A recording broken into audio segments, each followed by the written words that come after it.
Hello friends, welcome to Riddhi Sneha channel. நீங்கள் நம்ம என்ன பார்க்க போகிறோம், முட்டை இட்லி எப்படி பண்ணலாம் தான் பார்க்க போகிறோம். அதுக்கு தேவையான இன்க்ரீடியன்ட் நம்ம இன்றைக்கி பார்ப்போம்.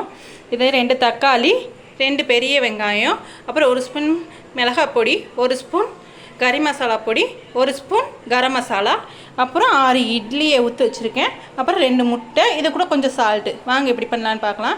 இப்போ அடுப்பை பற்ற வச்சு கடாயை வச்சுக்கிட்டேன். இதில் நம்ம கொஞ்சோண்டு எண்ணெய் ஊற்றிக்கிறோம்.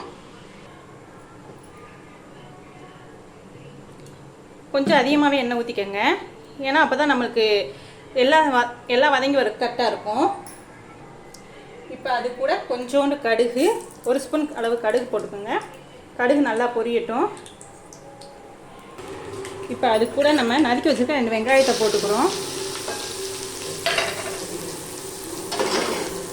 இப்போ அது கூட நம்ம 1 ஸ்பூன் வெங்காயம் சேர்த்துக்கிறோம். இப்போ இது நல்லா வதங்கிடுச்சு. இது கூட நம்ம நறுக்கி வச்சுருக்க 2 தக்காளியை சேர்த்துக்கிறோம்.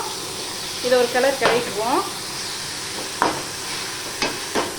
கிளறிட்டு இது கூட நம்ம வச்சுருக்க மிளகாய் பொடி, கரம் மசாலா, கறி மசாலா எல்லாத்தையும் சேர்த்து நம்ம மிக்ஸ் பண்ணிக்கிறோம்.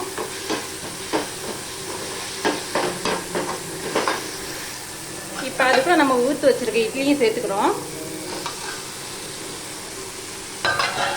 சேர்த்துட்டு அது கூட நம்ம 2 முட்டையை ஊற்றி வச்சுருக்கோம்ல, அதையும் நம்ம சேர்த்துக்கிறோம். சேர்த்துக்கிட்டு நல்லா கலந்துக்குவோம்.